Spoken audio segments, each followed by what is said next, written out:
ये कुरान मजीद की 53वीं सूरत है और ये भी मक्के में नाजिल हुई थी। इसका नाम अन-नजम यानी तारा है और ये उस तारे की कसम से शुरू होती है जब वो डूबता है। ये सूरत बहुत मानीखेज है क्योंकि इसमें पैगंबर साहब की वो मुलाकात का बयान है जो उन्होंने अल्लाह से की थी। पूरा माहौल और वजह नुज़ूल। ये सूरत उस वक्त नाजिल हुई जब मक्के के मुशरिकीन मूर्ति पूजक पैगंबर साहब पर ईमान लाने से इनकार कर रहे थे और कह रहे थे कि अगर ये सच्चे नबी हैं तो अल्लाह को हमारे सामने ले आओ। उन लोगों को ये बात बहुत अजीब लगती थी कि एक इंसान ऊपर आसमान की सैर करके आया है और अल्लाह की निशानियां देख कर आया है। इस सूरत के उतरने का मकसद उन लोगों के इस शक को दूर करना और ये साबित करना था कि पैगंबर साहब जो कुछ लेकर आए हैं वो सच्चा वही इल्हाम है। सूरत की तशरीह, व्याख्या और उसके अंदरूनी पहलू। 1. शुरुआत की कसम और मेराज का बयान। सूरत की शुरुआत तारे की कसम से होती है। फिर सीधे पैगंबर साहब की उस रात की सैर का जिक्र होता है जब जिब्रील फरिश्ते उन्हें लेकर गए थे।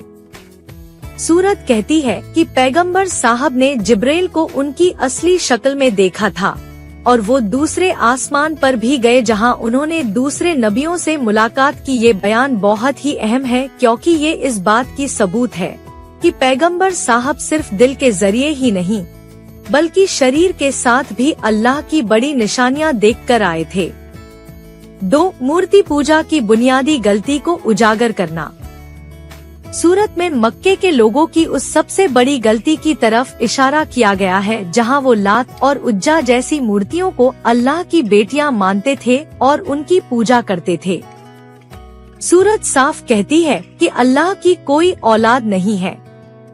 ये तो बस तुम्हारे अपने बनाए हुए गलत ख्यालात और नाम है। अल्लाह तो बस एक है और उसी की इबादत करनी चाहिए। 3. कुरान के सच्चा होने पर जोर।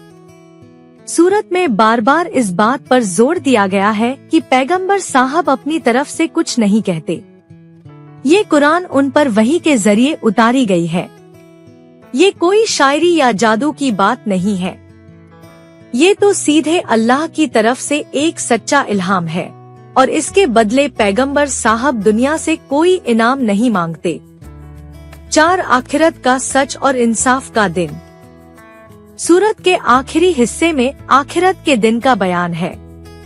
ये बताया गया है कि जो लोग अच्छे काम करेंगे उनके लिए जन्नत की खुशखबरी है और जो बुरे काम करेंगे उनके लिए जहन्नुम का अजाब है। फिर सूरत इस बात पर खत्म होती है कि सारी तारीफ और इबादत उसी अल्लाह के लिए है जो आसमान और जमीन का मालिक है। सूरत की उपयोगिता और मुख्य संदेश। वही की सच्चाई पर यकीन। ये सूरत कुरान के सच्चा होने और पैगंबर साहब के सच्चे नबी होने का एक बहुत बड़ा सबूत पेश करती है। जब कोई शक पैदा हो तो ये सूरत दिल को तसल्ली देती है। तौहीद, एकेश्वरवाद की सीख। ये सूरत साफ साफ बताती है कि अल्लाह एक है, उसकी कोई औलाद नहीं है और उसके साथ किसी को साझीदार ठहराना सबसे बड़ा गुनाह है।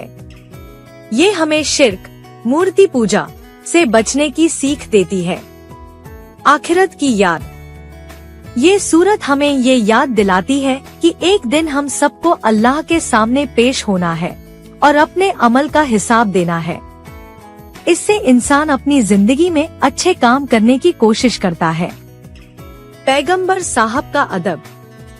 सूरत में पैगंबर साहब की सच्चाई और उनकी जिम्मेदारी का बयान हमें उनके लिए अदब और मोहब्बत पैदा करता है। निष्कर्ष।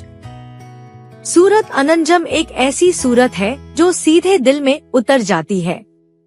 ये हमें अल्लाह की बड़ाई, उसकी ताकत और उसके एक होने का एहसास दिलाती है। ये सूरत हमें ये समझाती है कि हमारा रब बहुत ही महान है और उसकी हुक्म हर चीज पर चलती है। इस सूरत को पढ़कर इंसान का ईमान ताजा हो जाता है और वो गलत रास्तों से बचने की कोशिश करता है।